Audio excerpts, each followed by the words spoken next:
Hey, listeners, quick note about our Motherhood Uncut podcast. Deb and I share quite a bit of information that we bring to the table from our work with mothers and children and also our own lives. And we just want to make sure everybody knows that anytime we share a client's story, we're actually bringing to that story number of different clients and situations that we've seen in our work rather than one particular client. And we're always going to hide revealing names so that we protect people's anonymity. And we are also on a regular basis sitting down with our girls to make sure what we share on this podcast is okay with them. So please know that anytime you hear specific details, we are really thoughtful and taking into consideration how these examples might impact others in our lives. Thank you so much for listening. We are so glad you're here.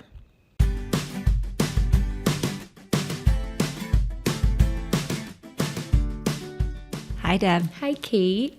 It's a podcast. Number 5. Number 5. Man, this is just a blast. It really is. It really is. Okay, so today we actually have a tricky topic to discuss. And I want to sort of just put out there to our listeners that we may go in and out and around and all over the place today because there's so much to say. And even thinking about this topic stirs up my tummy because I know as mothers, we get so caught up in this topic. And of course, drum roll, the topic is when our kids are socially struggling. Yes. And when our kids are socially struggling or when we are navigating the cringy, awkward social struggles of our kids. So it's both when they're struggling and it's also that kind of what do you do in those situations. Yes. And how do you sit with your own emotion when you see your kids in pain, and the whole idea of social lives of children, whether they're little kids or teenagers.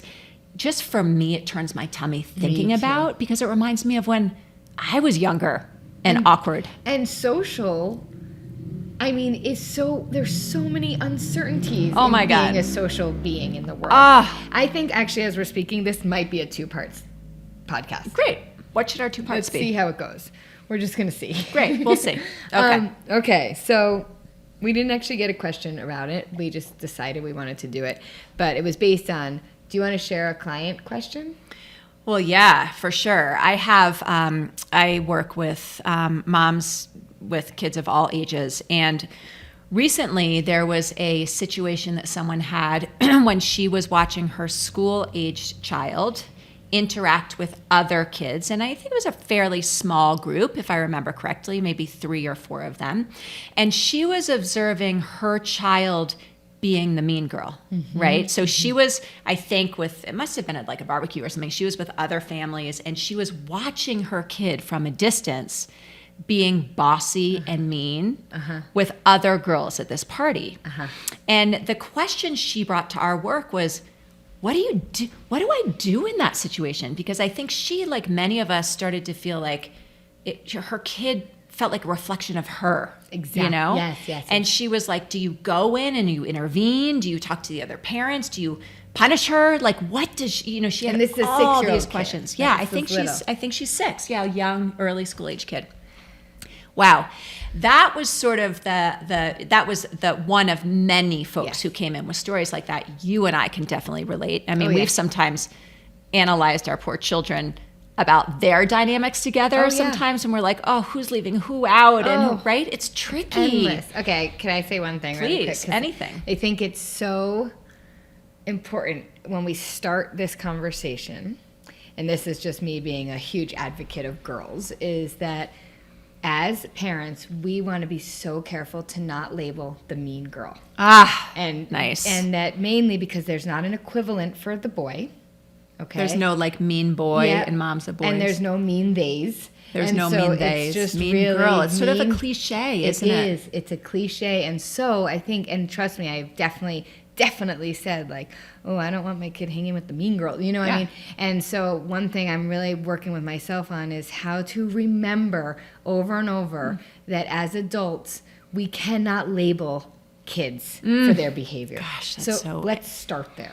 Right. And I mean, I think many people it's probably obvious, but why don't we want to label our kids? What's the danger of that? They will get stuck in that. And then when we as adults, we unconsciously will project that onto them all the way through. And then they get stuck in a label, and we're always evolving and changing. And we all have the potential to be mean and unkind at times. And so I really love to like play with that. That's so good. The other thing that is worth naming, and I completely lost. I just went blank. It'll come back. It'll come back to you. I want to just notice that in all of these podcasts, you and I talk. We have daughters, 4 daughters, yes. But everything we're talking about is really applicable for mothers of girls, boys, transgender kids, transitioning kids. Right? Really, this is just about mothering and parenting.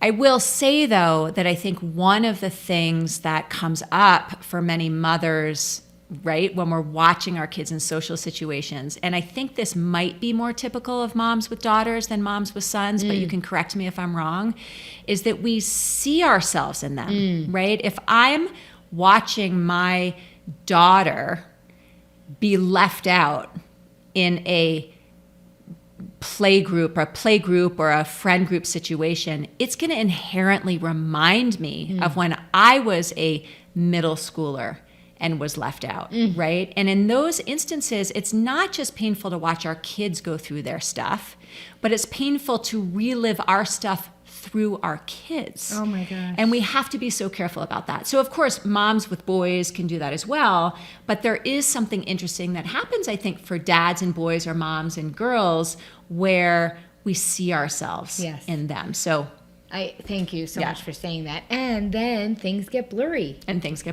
that's like always the thing, is that when the little people inside of us are getting activated, and they will all the time, maybe every day. Yes. It's like our perspective changes. Our lens is not clear. We're not seeing it through an adult lens. No. And then we're going to parent a little clumsily. Well, is that a word? Yes. Clumsily? Or a lot clumsily. Because if my 8-year-old is triggering something from when I was 8, and I try to intervene in that moment, my 8-year-old is parenting. Yes. That's a shit show. Yes, exactly. Because 8-year-olds don't parent. No, thank God. Sometimes they think they might, but they don't. Totally. So I guess let's go back to this example I gave, right? Let's start. I think one of the things we thought of today is that we would start with the sort of social dynamics of younger kids, and then move towards the social dynamics of older kids. And I'm just going to share with everybody what just happened when we were talking about this podcast before we started. We were talking about how it was important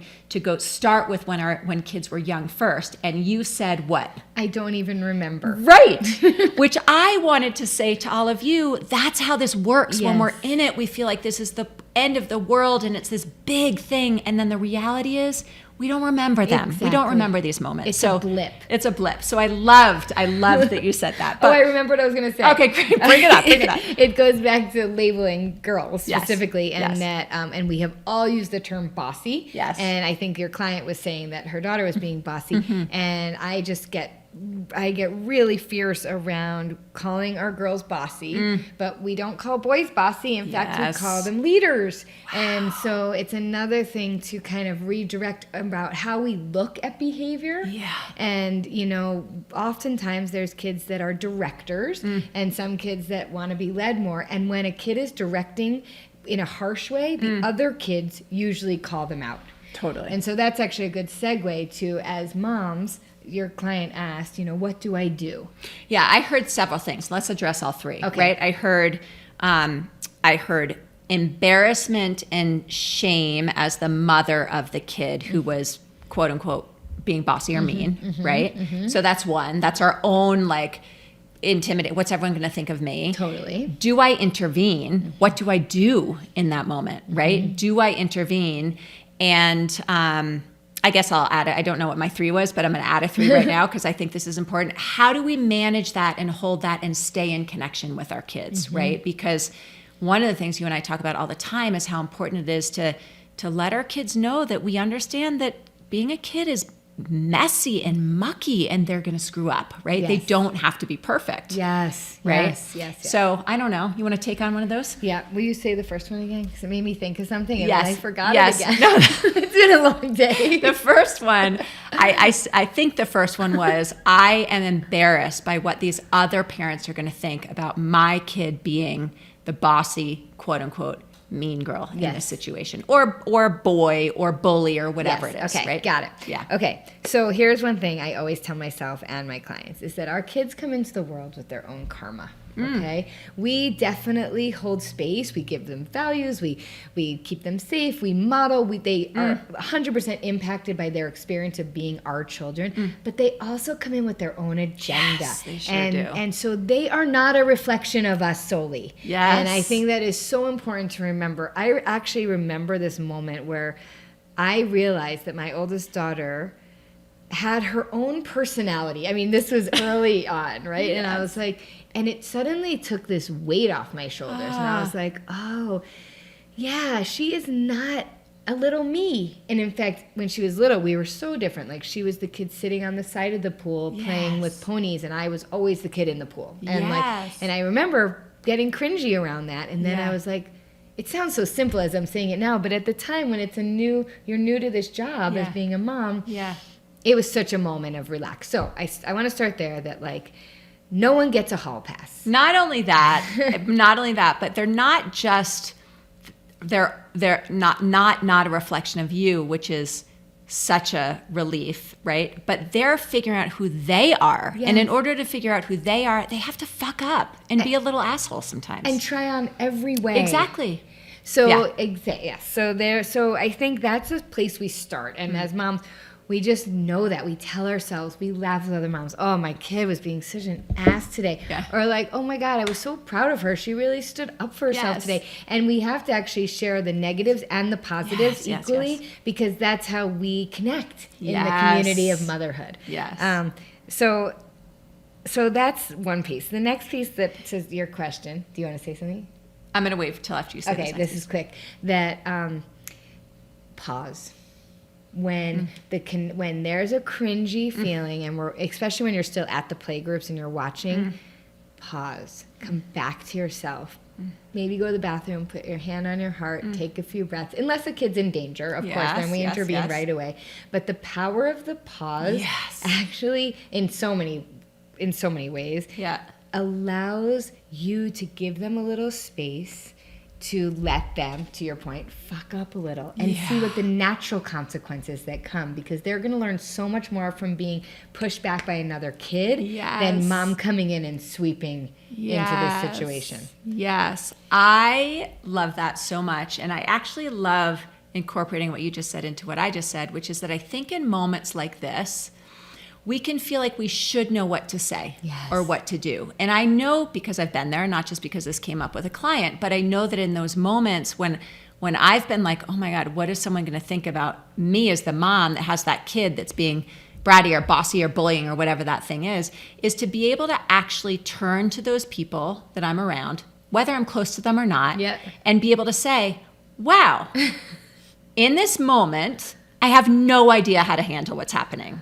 right? My kid is making a choice that I'm not so psyched about, and I have no idea what to do, and I'm feeling really awkward about it. I love that. It just takes off the I just want to name some shit shows happening over there. Yes, that's my kid, and I don't know. I'm in this with you. Oh, right? And I love that so much. That's so beautiful. And I just had a moment. I want to do a little appreciation of something that I've never actually shared with you, that there was a time where I think both of your kids were not saying hello. Yes, I remember that time. They were not saying hello, and they were just going through a phase, and you never apologized for them. I actually remember watching you, you didn't force them to say hello. Sometimes you'd model it. You'd be like, hello, Deb, and maybe over exaggerate it a little bit, but you weren't like, say hello. Yeah. And I remember learning from you in that moment of don't force your kid to be something they're not. It was really, really graceful. What you didn't see was all the dinners when Jamie and I were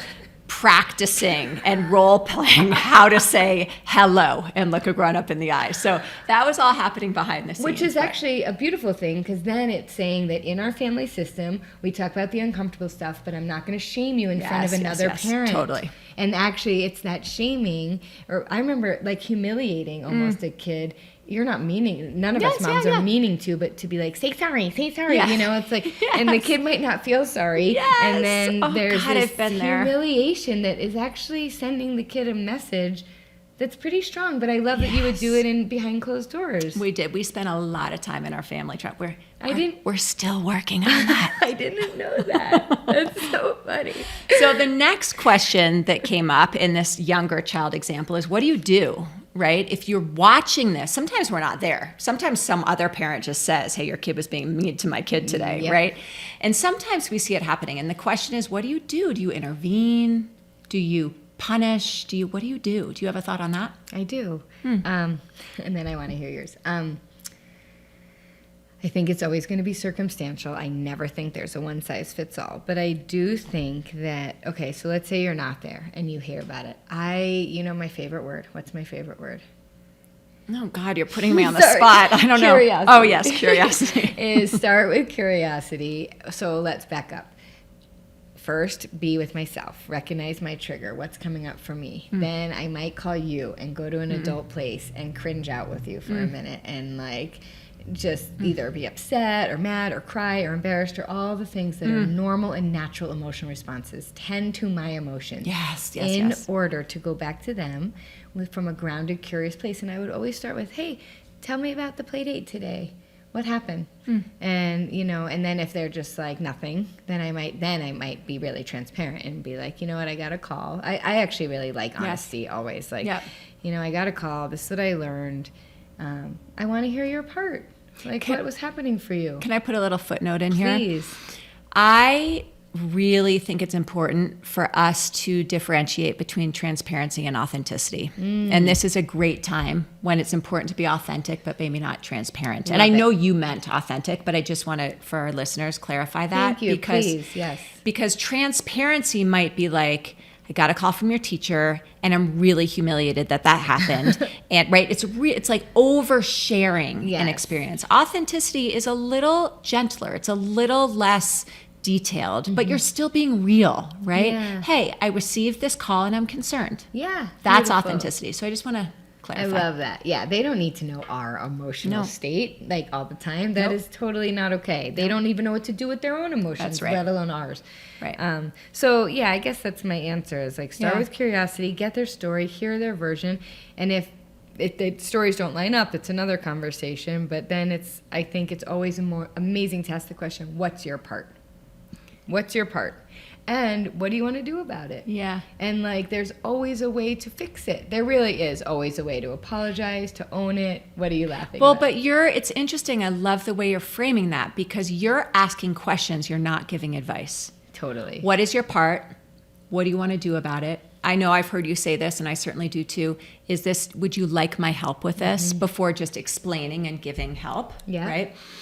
What about if? Yes. Let's turn the situation a little bit. What about if you're not privy to it and your kiddo comes up and says to you, so-and-so is leaving me out. Okay? And you're like at a gathering. There are other parents, the kids are there. I guess my question is, what do you do? My first thing always is reflect and validate. What would that sound like? That sounds really hard. So it looks like you're feeling really sad about that. Or, oh, that does not feel good. I know that feeling of being left out. Yeah. It does not feel good. Yeah. Sometimes that's enough. Well, it's interesting because I think if we're not being mindful, I always say the hardest part of mothering for me is recognizing it's not my job to prevent my kids' pain. Ugh. And if we're not being mindful, we'll try to fix their feelings, right? Oh, don't worry about it. I'm sure that they'll, go talk to them. I'm sure they'll invite you later. Or fuck them. Yeah, exactly. Like some justification or some preachy advice giving or some I can't. It's hard for me to see you in pain. And so I don't want you to feel pain. So I'm going to try to say something so you don't feel that pain. And actually, in my experience, that only increases the pain. Absolutely. So to your point, if we just reflect, sometimes They're like, I'm good. I'm going good. back. I just want to be heard. Yeah. And actually, I just want to say, for most listeners out there, it is the natural response to want to take away their pain. God, That yeah. is the most instinctual mothering Mama piece. bear. Yes. And so this is a learned behavior. I think it goes hand in hand with the pause. When we reflect, everything slows down for a little bit. Yeah. So that's always a starting place. Yeah. So I actually think that this is a good place to kind of wrap up younger people. Great, let's and do it. then we can actually talk about a little bit when they get into more 10 to 16, 17, that range of when we're watching them make really uncomfortable choices, awkward, cringy. What do we do then? So there's so much more to say about this, and I know that we can go so much deeper into all these things. So I think you're right. Let's do a part 2 next week on how to deal with teenage school onto teenage social challenges. And I just know that this is a place that you and I are both in Yeah, we're right living now. it. So, but I'd like to invite our listeners to actually come in with more concrete questions about this younger age. Yes. Right? Can you, in closing, can you think of a couple of common topics or kind of curiosities or awkward moments for parents of kids that are younger that many of these folks might be feeling, sort of social? Like, one I can think of is when your kid is the one kid not invited to a birthday party. Yes. That's hard, right? Did anything else come to mind that might be places that could whet the palate of our listeners, and they could write in specific questions that they might want some support on? Yes. I mean, I think being left out is a huge one. Yep. I think if we're in kind of the boy or those who identify as boy realm, there can be a lot around sports. And I've often heard when there's like some really aggressive behavior on the field and how to tend to that, which is a really important conversation because so often there's like this kind of internal conflict about being tough and also being a good player, and so it's an important conversation that can happen. I also think that when you feel like you don't have any friends, it's a really common story, and a lot of kids don't always feel like they have their first person. Oh, and the danger of the best friend. Yes. And what that means for younger All your people. eggs in one basket. Yep. And school age is when that sort of popular group, unpopular group, whatever that means, starts. So I guess I wanted to just sort of put that out there. And if any of you listening have specific questions about any of those things, or you have other topics you want to dive deep into, go on to our Instagram at Motherhood Uncut Podcast and put a message in there so that we know what you're thinking. We will also get on there. Deb and I will both get on there and have little conversations with you if you want more clarification. But I think this is a good start to this question about social dynamics in our kids. Yes. Thank you. Love you. Love you. Thank you, listeners. Thank you, listeners. See Have you a next good one. time. Bye.